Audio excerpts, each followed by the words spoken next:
Thank you for staying with us on the AM show this holiday. And of course, we're talking about a critical matter. Corruption, yes, but from the angle of cheating in examinations. That is becoming something that we find across the spectrum, different angles or aspects of our educational system. But the question is why, and how do we get out of this on the back of this latest, report, if you want to put it that way. Well, our guest this morning, Frederick Isiama, is a journalist with Corruption Watch, who'll be joining us as we deliberate on this matter. We also have Dr. Clement Apak, ranking member on the Education Committee of Parliament, and Dr. Peter Anti, Executive Director, Institute for Education Studies. We also have joining the conversation Kwesi Nimo Jr., Programs Officer with Africa Education Watch. Gentlemen, a very good morning to you. Thank you for joining the conversation. Good morning, and thanks for having me. Good morning. Right. Good morning as well. Can I hear from Kwesi Nimo Jr. of the... I'm here. Can you hear me? Yes, I can hear you. So let's take a quick look at this, this research piece that you've put together from 2021. Give us some scope as far as this conversation is concerned. And I want you to give the scope because there are so many different angles that are addressed here, some of which we just saw live on television. But the point to be made is that we've seen this over the years. It's been happening. And now we're seeing a confirmation of what you put out last year, your report from happenings last year, feeding into this latest report that has come to the fore. What do you make of it in terms of the linkages, in terms of the same issues that we keep seeing? Very good morning to all your cherished viewers. It's unfortunate to say that this is not new. It's exactly what we've been saying over the years. And this is just video evidence of what we've been talking about. And this is just one aspect of it. This is the malpractices that happen in schools, perpetrated by students on one side, and then school management, teachers, compromised WASSCE officials, security officials, and then even the security of schools who handle the gates and then give access to persons who enter the school, even up to the examination centers. So this has been ongoing for years, and to say it is a huge conglomerate or it's a very huge cartel, the examination malpractice business is a multi-million Ghana cedis business, which has been ongoing for years. But as I said early on, this is just the malpractice aspect. The question leakages also happen online, but before the questions will leak, there are some WASSCE officials or some security personnel who have been compromised within the system who aid for the questions to leak, for those online to also have access to the questions that leak. And the schools engage in this malpractice on two fronts. Some who have foreknowledge, and then also those who, whether the questions leak or not, have subject teachers on standby who, when the questions are shared in the examination hall, solve, distribute to students, or invigilators on standby to teach these students when the examinations are ongoing. So these are similarities that we've seen and very worrying. But let me move on now to have an interaction as well with the representative from Corruption Watch. Now, again, I'll put that question to you about the linkages that we see, Frederick.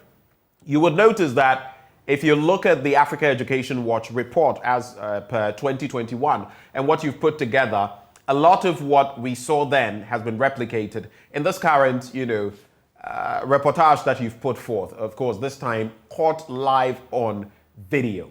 But how did it strike you, coming forth with this information? Were you in any way surprised at the developments? Okay, thank you very much. So, in terms of the similarities, yes, there are similarities. But what we sought to do at Corruption Watch was to say, okay, this happens, we see it in reports, the WAEC chief examiner, his reports always say it. We've heard Africa Education Watch say it. They've done their monitoring. WAEC, when they are releasing reports, will give statistics who engage in malpractice and all of them. But we wanted for the first time to show this in visuals. Let people see how exactly it happened. And that was the motivation for going to do this. The surprising bit of it for me when I was on the field was how it happened at All for Christ, for instance, where people are writing on board for the students to copy. I knew about the photocopying of the material, so they solved the questions and they passed on photocopied material. So the students can have the paper on their desk and look on it and copy. But to be bold enough to stand in front of the student, put the whole thing on a board, and then somebody else is watching to see whether a WAEC official is coming or not, was one of the things that struck me. The other aspect is that our work reveals that. But when you say that struck you, it isn't a novelty, Frederick. I mean, it is something that we've heard of time and again. Students, in fact, teachers collaborating with students to do these things, and sometimes, even keeping watch so that supervisors from WAEC and others would not catch them, in any snare, and sometimes even supervisors themselves implicated. So, why did it come as a surprise to you? No, so like I said, I expected it to be a little bit more, to be a bit more careful about it. Yes, if you've given it to the student to copy from a sheet of paper, that looks like, okay, it's normal. Some of us have seen that before. Right. But to the extent of writing it on a board, and everybody is sitting down copying as if you are giving notes in a normal class, for me was a bit striking and disturbing. But the other aspect was that our work reveals that this whole scheme starts right from the admission of students. So these schools advertise that if you come here, it is your last stop. And in the conversation that our agent had with the headmaster of All for Christ, he said that, you've been writing math and you are failing. Well, here is the last stop. Same assurance was given at Giadaso number 1. So that bit also is something that we brought out to show that the whole thing starts even from admission.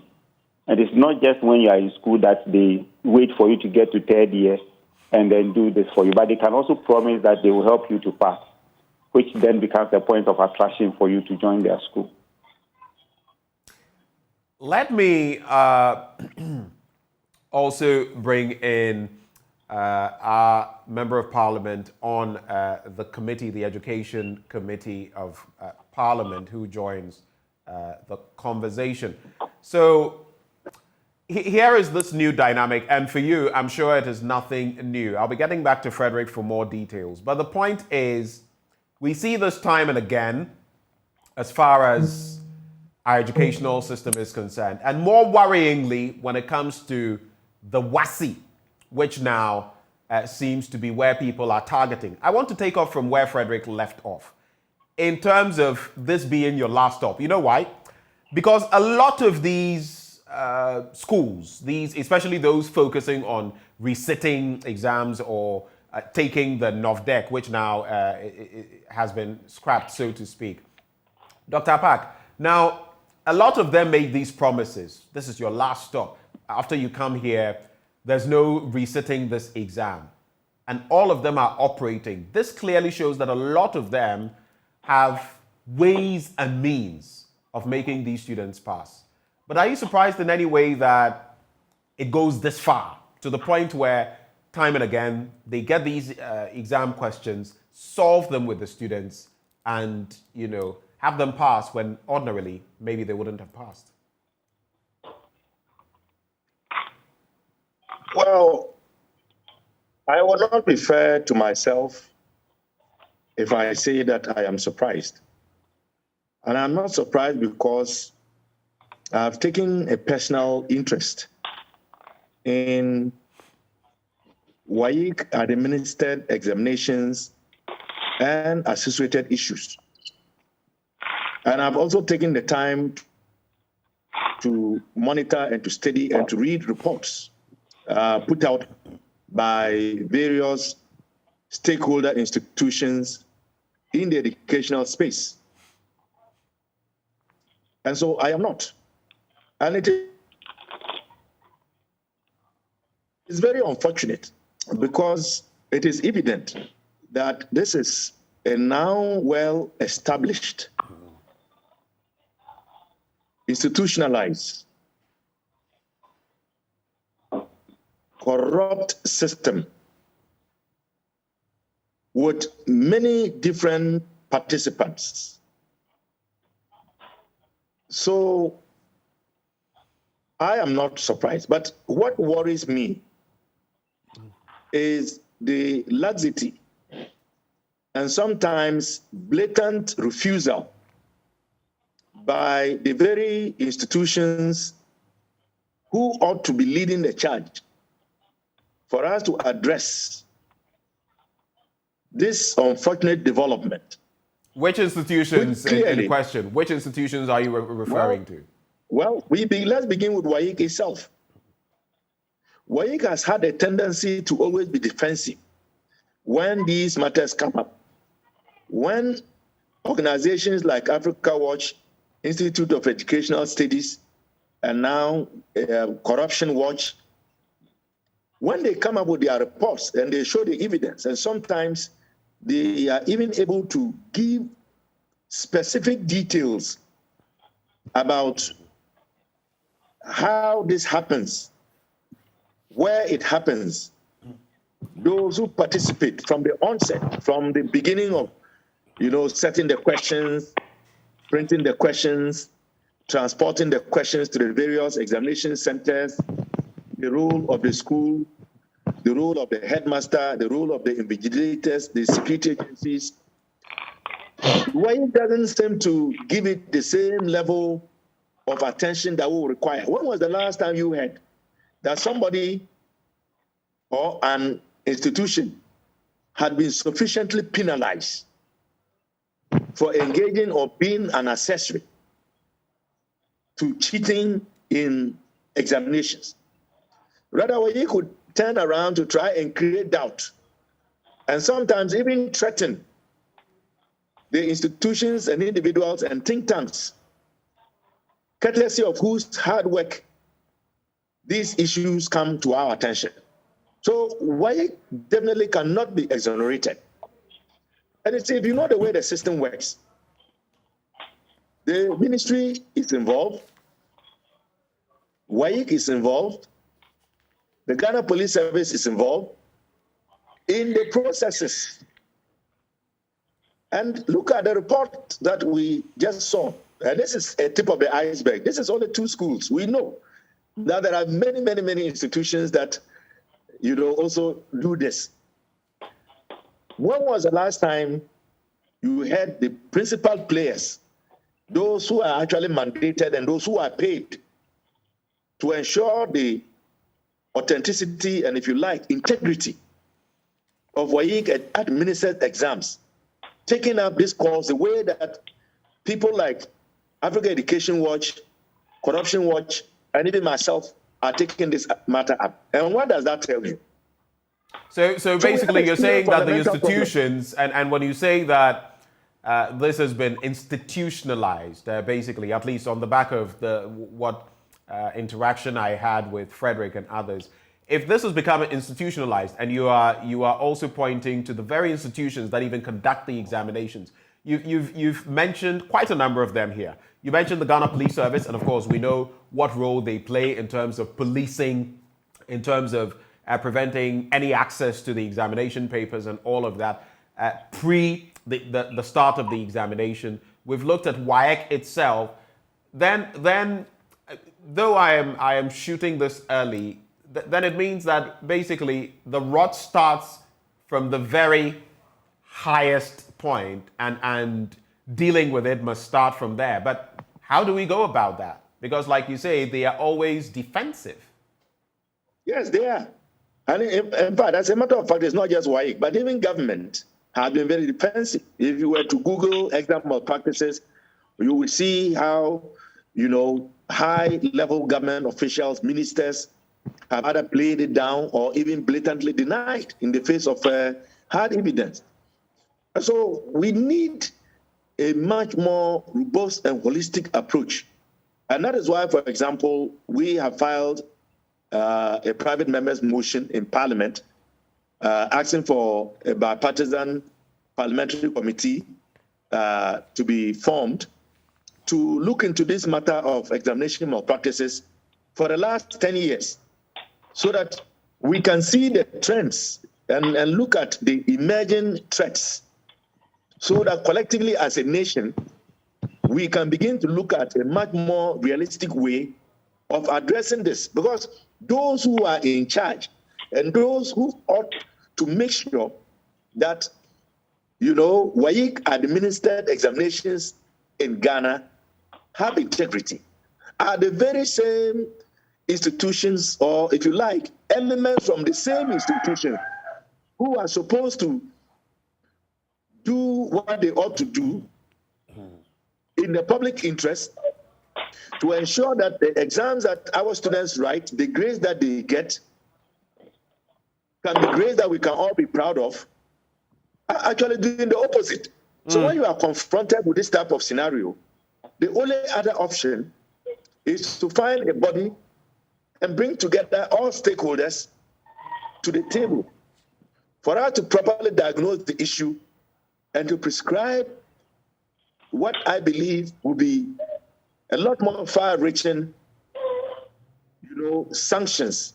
And if that requires, changing the current arrangements, and some have even suggested breaking the monopoly that WASSCE has. Is that a suggestion you sort of lean toward, maybe to finally bring some sanity to the system? Because for decades, WASSCE has done this, and almost all the time we have issues to do with examination malpractice. So is it time now for us to break that monopoly and maybe bring in some novelty, some paradigm shift as far as this is concerned? Well, given that I am the sponsor of the private members' motion, the bill, right? I would at this point not want to show my hand. But I believe that. But I mean, you can tell us what your options. thinking is. I mean, it will be reflective of things you said in the past. I don't think that would injure your private members' bill in any way. I have supported the call that, the idea of taking away the monopoly that WASSCE currently possesses clearly would be a factor in contributing to the solution. That in itself is not going to be a solution. Right. That in itself, because we can bring in competitors and they could even turn out to do worse than what WASSCE is doing. So exactly, breaking the monopoly of WASSCE alone is not going to be the solution. I think ultimately the solution is going to have to be based on technology and the willingness of public officials to do the right thing. This is also a moral issue. It is also a moral issue. I mean, when you have one of the schools that, we saw in the video, just look at the name of the school and the owner. Right. And then you think about what is going on. Cheating. A clear departure from what the name of the school suggests. Clearly, something is just not right. All right. Hold for me there, Doc. Let me also bring in Dr. Peter Anti. Peter, can you hear me? Yeah, I can hear you. Right. I want to find out from you. So, from where you sit, how deep-seated, deep-rooted is this malaise, this illness, this festering sore of examination malpractice? And like we've seen in the video put together by Corruption Watch, it has so many facets to it, and all these are working together to ensure that students actually cheat. And put that in the context of the fact that this year, for example, our WASSCE is technically not a West African situation because we are sitting the exam alone. The dynamics have changed as far as the examination dates are concerned. So the likes of Nigeria, and the other West African countries that form part of the WASSCE have already sat their exams. On the back of COVID, we shifted our timelines, and now we're going to do it alone for the first time in a long while. What impact will this have on the results our students put out and even the credibility of saying? All right. Thank you very much, and good morning to your viewers. I think that this practice of examination malpractices has been with us for a long time. It will be unfair on my part to state that it's something that just emerged in recent years. It's been with us since I think examination started, and the problem is that it is escalating, and it is escalating because in my view and quickly, very quick point, pardon the interjection. Do you feel, for example, that over the last 3, 4, 5 years, it has been progressively worse? Just a quick thought on that before you move on. Yes, because one, we are putting a lot of light on it. We are shining a lot of light on it, and two, the advancement in technology has made it a little more easier for people to easily spread questions and let other people have it. Because when WhatsApp was not that prominent, I mean WhatsApp, Facebook, and Telegram, it will be difficult for you to get a question in Accra, for example, and let someone in Akemoda get it within the shortest possible time. It was a little difficult. But now with technology, you just screenshot, you put it on a page, and everybody would have access to it. So I think the advancement in technology have contributed to the extent to which these malpractices are being carried out in our schools. But as I was saying, all high-stakes tests that have important relation with the test taker are meant to encounter this challenge. And that is why for us, we try to look at this problem from the perspective of demand and supply issue, and why people would want to demand this kind of questions, I mean, APO or whatever it is that we call it. And we think that they do so because the WASSCE seems to be the end point of people's or the decider of whether people will be able to make it in their life or they will not make it in their life. So in Ghana, for example, you know that 14 years of your life is spent in schools from KG to SHS3. If God does not help you and you fail your WASSCE, that is it for you. You are not able to progress anywhere. And we've said this a lot of the time. So if that is the situation, the demand for ways and means to pass an exam would be high. And that is what we are experiencing. And the more we progress and unemployment becomes a bigger issue and people complete even universities and they are not getting anywhere to go, then people would want to find ways and means to make it when they are sitting for some of these exams. So I think that is the angle that we look at it, and we think that this year, for example, as you have asked, it will be serious unless, of course, serious measures are put in place to ensure that this is brought to the barest minimum. Because, of course, now it is a Ghana thing, and we know the situation around it. Schools would want to be ranked first or second. No school wants to be last. Private schools and remedial schools are cashing in on this. And at the same time, people who are sitting for this exam, teachers would want to be hailed by their students and the parents that your course, or your subject, every student that sat for it had an A. Parents would want to be proud of their children, so they also want to find ways and means to get it. Now the performance contract that has been signed by heads of school would suggest that students that sit for these exams would have there should be an improvement in their learning outcome.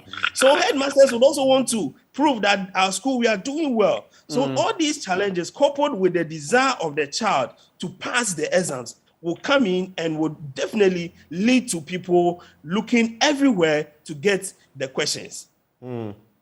Interesting points. Yes. You make there. Let me come to... Can I add to that point? Who is speaking, please? This is Dr. Park. Dr. Park, go ahead.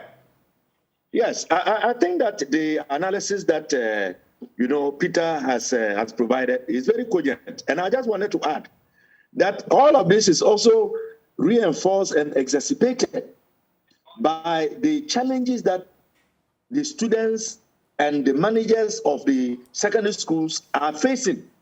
Well, when you have a situation where the students are unable to complete their syllabus because they don't spend enough time in school, because they are not being properly fed. They don't even feel adequately prepared. And so the desire or the need or the influence to try and excel under all of those challenging circumstances then even enhances the effort by parents, the students, and the heads of the schools to try and procure these material to ensure that they do well. So very good intervention there, Dr. Apak. But let me also bring in Frederick and Siama. Do you corroborate this? Because guess what? You're looking at the premium we place on the WASSCE, the BECE, without which you can't get to the WASSCE. And now, as we are talking, the WASSCE, without which you can't, benefit from any proper tertiary education. So, Frederick, tell me, is it corroborated by the findings you are seeing and maybe the findings you've seen in recent times? Because it would appear, because of this catch in there, people like Dr. Apak is saying will do anything and everything, depending on how they benefit, as parents, as students themselves, as heads of schools, as teachers, to ensure that there is a pass rate that is appreciable. Is it corroborated by your findings, Frederick? Yes, definitely. In a place like Duadaso, in fact, the entire community supports this. The entire community makes appeal to the school, the teachers, and all of that to help their children pass. Otherwise, they will not have the chance to go to university. So that's so even in such an instance, it is community related corruption. All of them are in it. And how to eradicate that becomes a big problem. Yes, definitely. In fact, there are other schools we monitored where we realized that this whole community participation was happening as well. And indeed, in some of the schools that we monitored, which we haven't named because of reason, maybe we might go back there or not,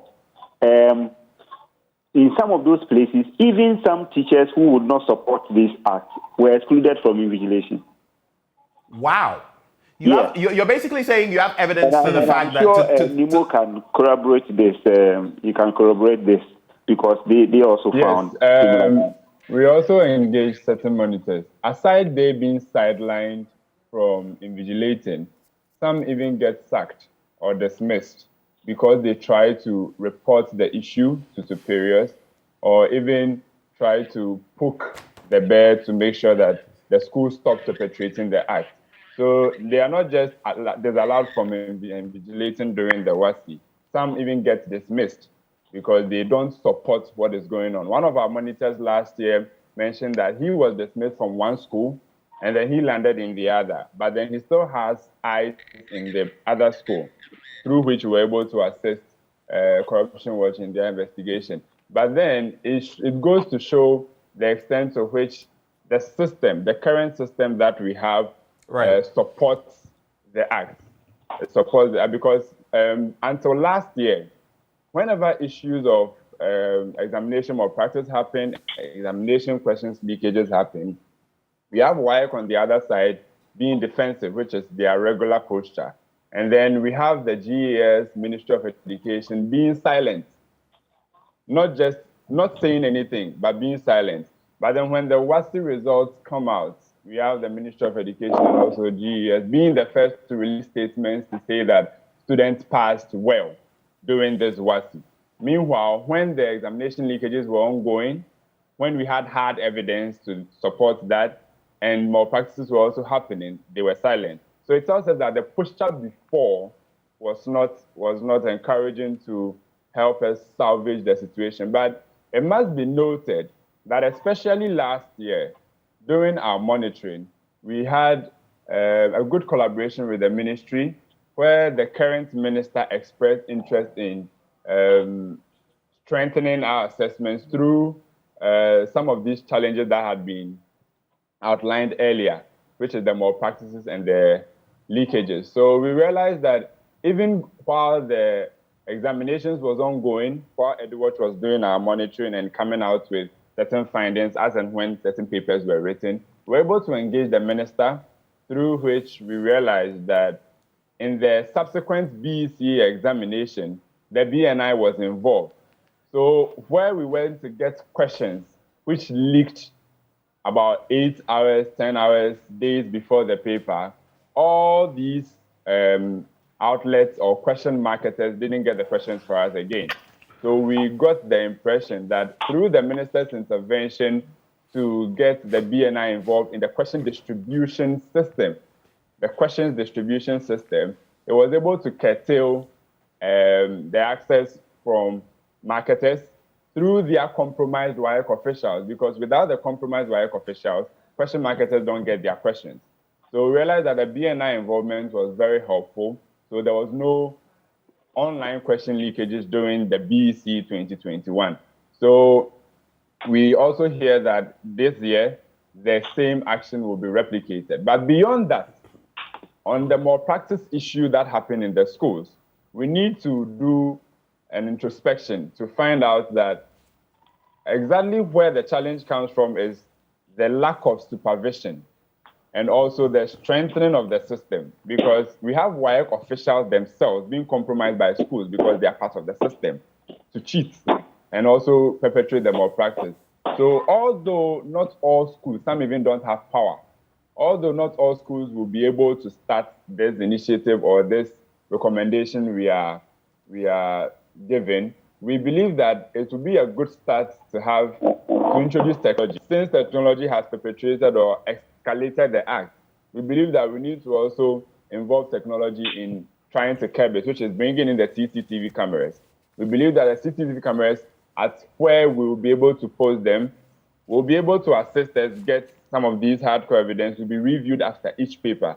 So you're suggesting CCTV cameras should be put installed in all examination centers? Is that what you're saying?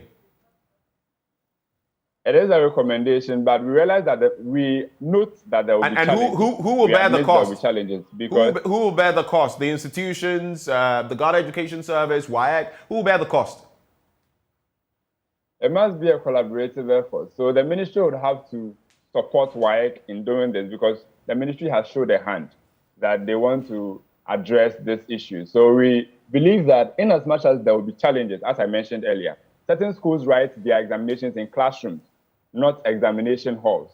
So until they get there, those that write their examinations in assembly halls and huge spaces can begin this process, so that at least for some time we'll be able to get more, we'll be able to gather more evidence to put certain schools on board. And I believe that it is not only private schools that are doing this, although the private schools are into the business of bringing in even students that are not within the Form 1, Form 2 system, just register them, get them to pass. Right. They are in the business. We believe that when private schools, that for the two that were showed in the video, if they are stopped or closed down, it will be a drastic measure that would ensure that other private schools who are also into the same business don't continue perpetrating the act. And so we are able to put our foot on the ground to take certain drastic measures. These things won't stop. When teachers or invigilators are caught in the act or even reported and nothing is done, they feel that ongoing they can continue to do the same and nothing will be done. We make reference to a number of applications or petitions that we sent to the CID headquarters last year during the WASSCE, with evidence we had gathered to show that questions had leaked online and all. It's been 1 year. In our last check about 2 to 3 weeks ago, nothing had been done. There had been no prosecutions. There had been no action on it. And also we realized that we weren't the only people who did that. It wasn't only Africa Education was who sent petitions to the CID headquarters. We had the WAEC also indicating that. So just to wrap, Mr. Limo. So basically, even when there is hardcore, evidence, ironclad evidence, you don't see action from the system, which could also mean that once there is no action, there will be more people who balance the risk, versus the gains, and see that it is worth it to engage in these things, and so it will not stop. That's basically what you're saying, right? Yes, because if they don't see action, if they don't see drastic measures being taken, it won't deter them. So we believe that even within the GES code of conduct, engaging in examination malpractice is a major misconduct. But then we realize that teachers only get suspended. We believe that it's time GES cracks the whip and dismisses teachers who engage in examination malpractice, which would also be a drastic measure which would deter other teachers who turn invigilators and compromise the system during examination. I do know, though, moving the conversation to Dr. Apak, I do know, though, that schools that are caught in this web of, cheating in examinations suffer some consequences. If they are a center, for example, there are consequences they suffer. But there's a crucial issue I want all of you to address. Dr. Anti, Dr. Apak, Mr. Nimo, as well as Frederick Isiama. I want all of you to address this question in a minute maximum, all of you. When you look at the fact that you sit a 90-minute examination after 14 years for a number of subject areas, and that will determine your future. That will determine whether you are allowed to progress or not. Then the question of if you fail certain areas, core areas, mathematics, English language, among others, you will not progress. Is it high time we went past that? Because you would admit that there are students who may not necessarily be inclined mathematically. Of course, maybe they could get some pass grade, but they are not mathematically inclined. But maybe they are very astute in other areas and can contribute to society. How do we address that portion of the problem, which makes it an impediment? If you don't pass these areas, you will not progress. And what does that mean? That also means that people will do any and everything to ensure they pass those subjects. I'll start with you, Dr. Apak. Do we have Dr. Clement Apak with us? All right, please unmute. Please unmute, Dr. Apak. Please unmute.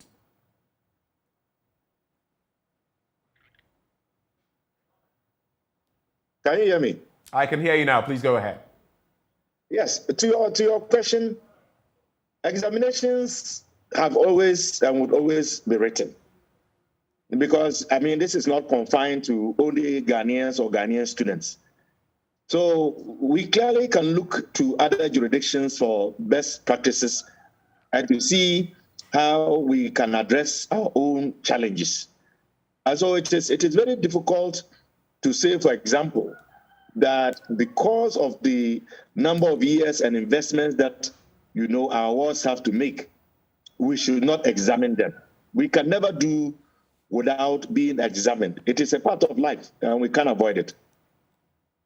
I do not think you got my question. The question is not about not examining them. Let me give you a context. In the German system, for example, right from the outset, at a certain basic level, the distribution starts. You get to see who is more technically inclined.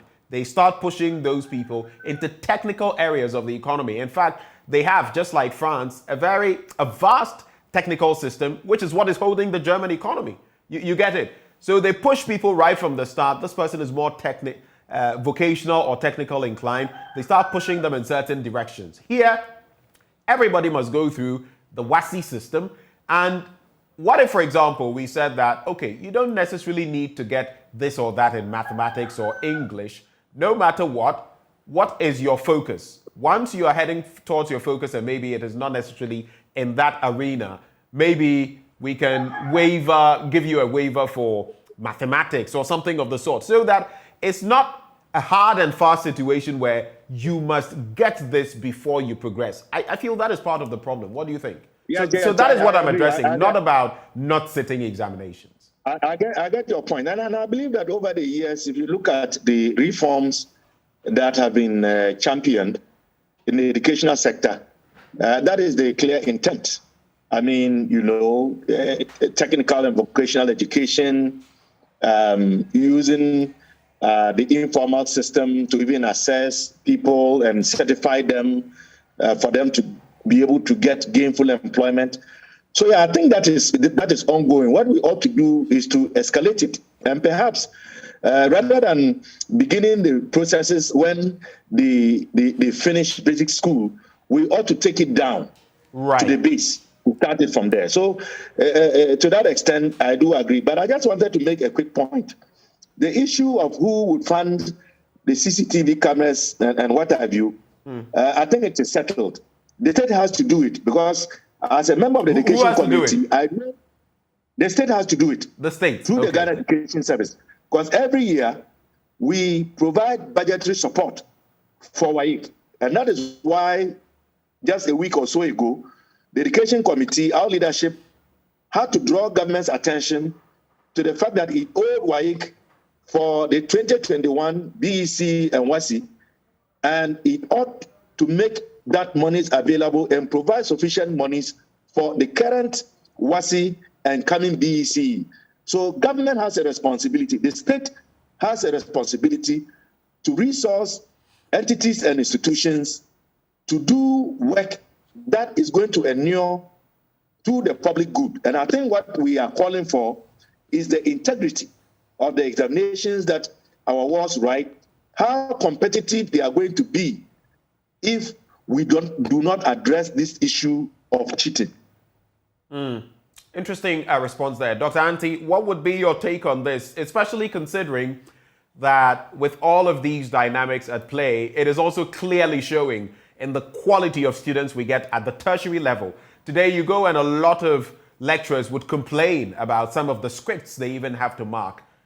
So how does this play out for you? Should we start streamlining, like Dr. Apak says, from a level even before BECE, like some other countries are doing? Or should we still stick to the, you must pass, English and mathematics and all of that? And how would that potentially affect quality at the tertiary level?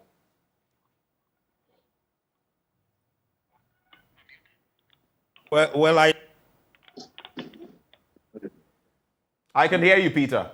Sure. Okay. So, I think that we need to first and foremost understand that the various solutions that we are trying to prescribe are all needed to be able to deal with this issue. But for me, there should be a broader policy directive, as you are saying. I feel that we need, as I think it's ongoing, we need to look at how our whole curriculum is designed at the senior high school level, and then the assessment regime that we have adopted, because it is that regime that fits into how teachers teach, and then at the end of the day, how questions are also asked. So if you are able to move from the recall kind of questioning to more of analysis, then at that stage, you are giving the student an opportunity to apply what he or she has learned. And I think that changes in the assessment regime would play a critical role here. Again, if you look at our educational reforms, as Dr. Apak said, you will see that when someone is leaving senior high school, there are two pathways for him. He's either supposed to go to the world of work or he's supposed to enter tertiary institutions. I know you agree with me that as it stands now, no secondary school student technically qualifies to enter any kind of work after senior high school. So we need to look at that also.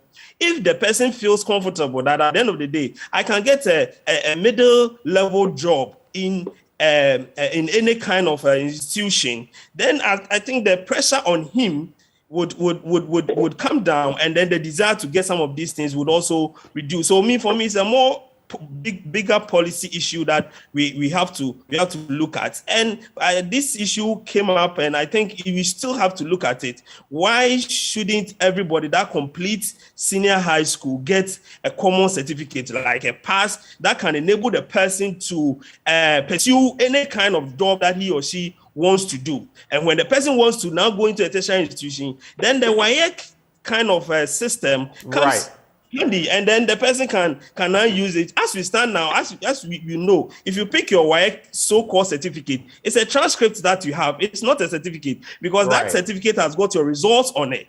So at the end of the day, if you even applying and you had D, the person sees the D and says that, oh, you are not good anywhere. But you just examine the person in certain areas of his life. It doesn't mean he's a failure. So when we look at it from this perspective, and students feel that when they complete senior high school, whether there is a pass or a fail for them with the WASSCE, there's still an opportunity out there for them. We'll be able to see a bigger reduction in this kind of malpractice that we are talking about. Either than that, you can bring in all the measures, the CCTVs, the BNI, the police, the soldier, the military men, everybody. But people's desire to ensure that they pass will propel them to look for other avenues to still what? To cheat.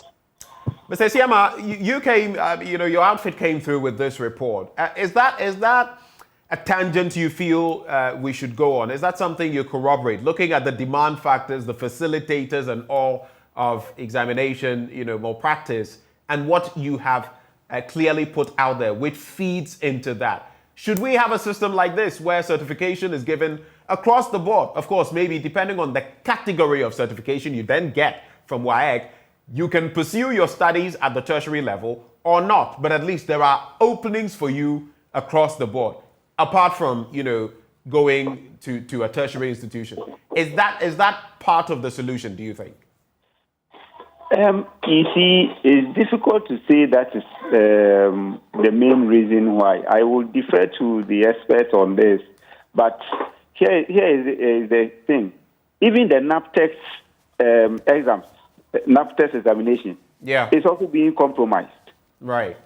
Okay, that is for technical students, and that doesn't say that you should maybe pass maths but almost every subject in the chain is being compromised. But it's not because is that not because we seem to have created a certain systemic problem? It's almost become cultural that you should do this. I mean, recently you would hear of the Ghana School of Law exam leaked. You would hear of entrance exams leaked. You would hear of so even if we take it outside of the context of WASSCE, you would realize that maybe it is more cultural, more systemic, and so everyone feels, you know what, we must feed into it, if possible. Precisely. And we at Corruption Watch believe that when people commit crimes, they should be punished.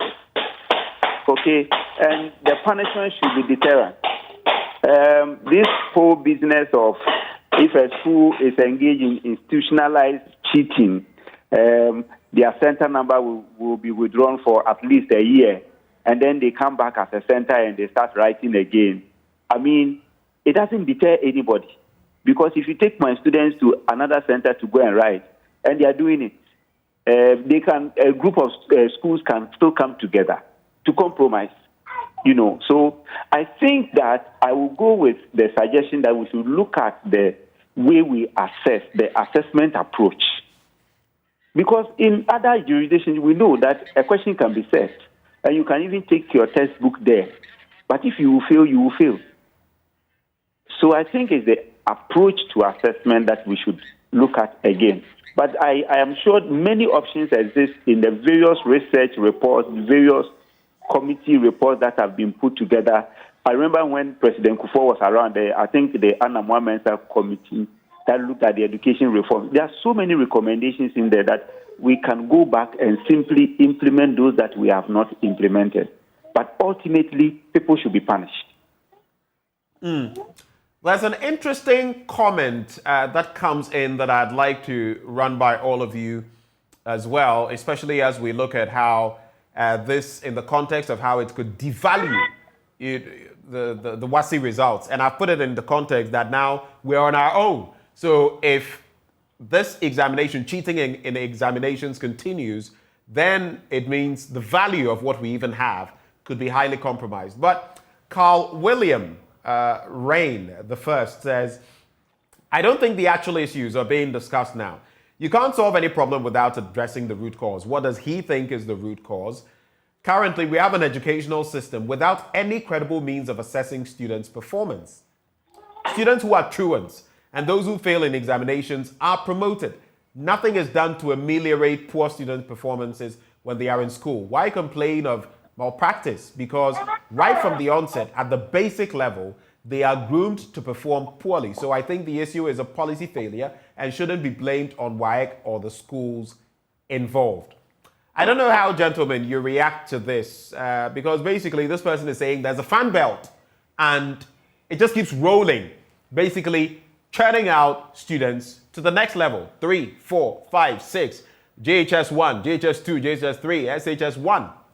And there are no control mechanisms. But I also know that in our system, that is why we wanted to start having some assessments at class 4, at other stages, to ensure a certain benchmark. Is this a part of the problem, really? I know I have Peter Anti on board. I have Dr. Apak as well, and Frederick. Frederick, you were just making the point. Let me start with you. Do you feel that this is a part of the problem? Very briefly.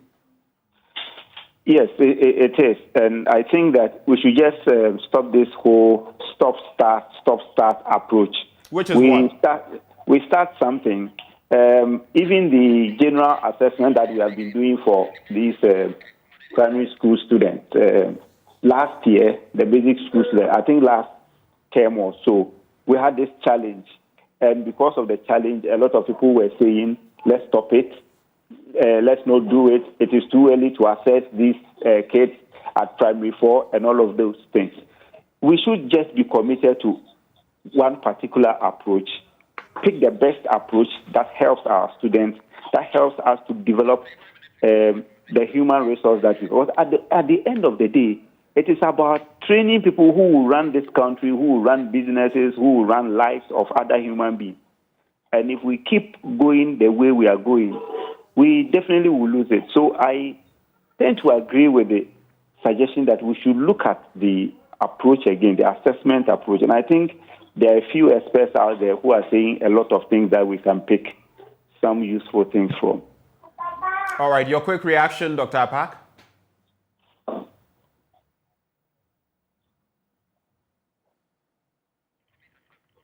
So you would have to unmute, Dr. Apak. You would have to unmute before you... Can you hear me now? Yes, I can. Yes, what I'm saying is that I agree that we ought to take the assessments very seriously. Last year, it was started for primary 4 pupils, but originally, it is supposed to be primary 2, primary 4, primary 6, and JHS 2. And we ought to continue with that. And that really has a lot more benefits because, you know, we have not been doing well globally in terms of numeracy and literacy. Our position is nothing to write home about, which clearly shows that we have a serious problem going down all the way to the basic level. So if we can use this assessment and the results to try and address these challenges from the onset, then I truly believe that by the time the students get to the junior high school and the senior high school levels, many of the deficiencies would have been corrected. But in all of this, we must provide the needed conducive environment and make sure that the resources are available, that the facilities are up to standard to address this issue holistically. Because part of the problem and the challenge is that the conditions are not sufficient for the students on their own to be able to apply themselves fully and to do their best. And that then also triggers the need to try and cheat. And of course, we've even tried the possibility of procuring and supplying them with past examiners' questions and examination questions and examiners' reports. All these things will not be necessary if the conditions are prime for them to fully apply themselves. Let me come to Dr. Anti on the same beat. What would be your quick thinking on that? Well, I think that we need to follow through with the National Assessment Framework. The document is there, developed, I think, in 2000. We need to go in and look at the various modes of assessments that we have put together as a policy and see how we are implementing them. I think we have a lot of good policies in the books, and the problem is always about implementation. And if we are able to implement most of the policies that we started from the standard-based curriculum to the Common Core program and all those things that we want to do. That seems to make the teaching and learning more practical.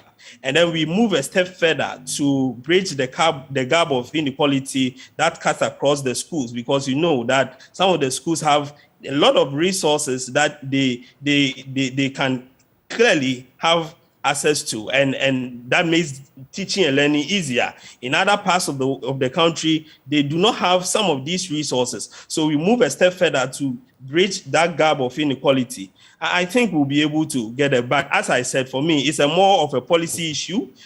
We need to look at the assessment regime that we have, move from the knowledge recall aspect to a more of a practical analysis kind of assessment, and then ensure that all facets of the student's life is assessed. If I'm a school prefect in the school, and I'm showing leadership skills, there should be a way to capture that into my total assessment that will help me get a certain kind of grade after my education. Right. It shouldn't necessarily be that. It shouldn't necessarily be that I didn't get an A, so I'm not worth anything. Gentlemen, to wrap the conversation, I'm going to give you 40 seconds each. I just want you to do this in reaction to another message from Carl. So as you deliver your summary comments about the way forward, I want you to factor in what Carl says here again. He says, a robust educational reform is required to bring sanity to the student's assessment space. Bring back sanctions like repetition. So you have to stay in a certain class. You don't get to move on. And possible dismissal of students with poor performance.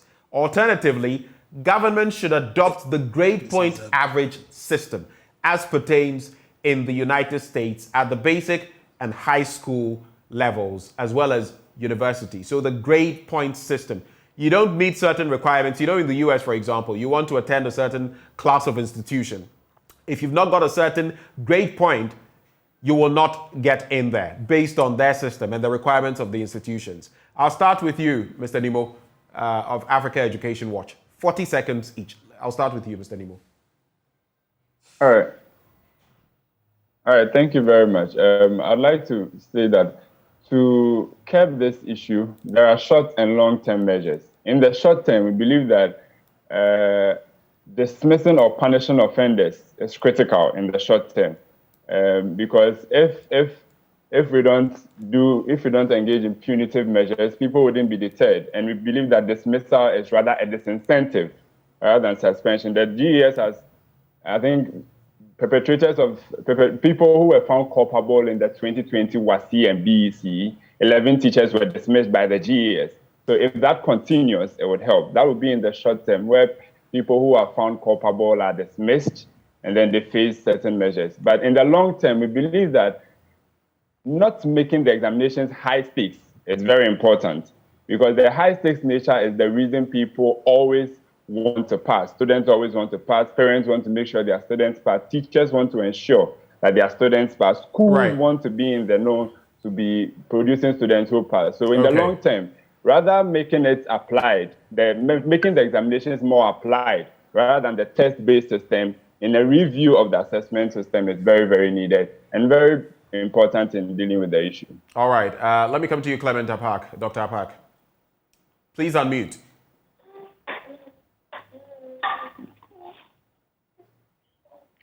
Yeah, can you hear me now? Yes, I can.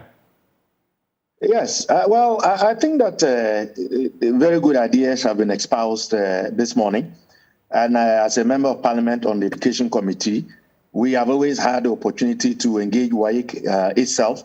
And I must be honest that WAIC has never denied these issues, but they have tended to be defensive as far as their own rule is concerned.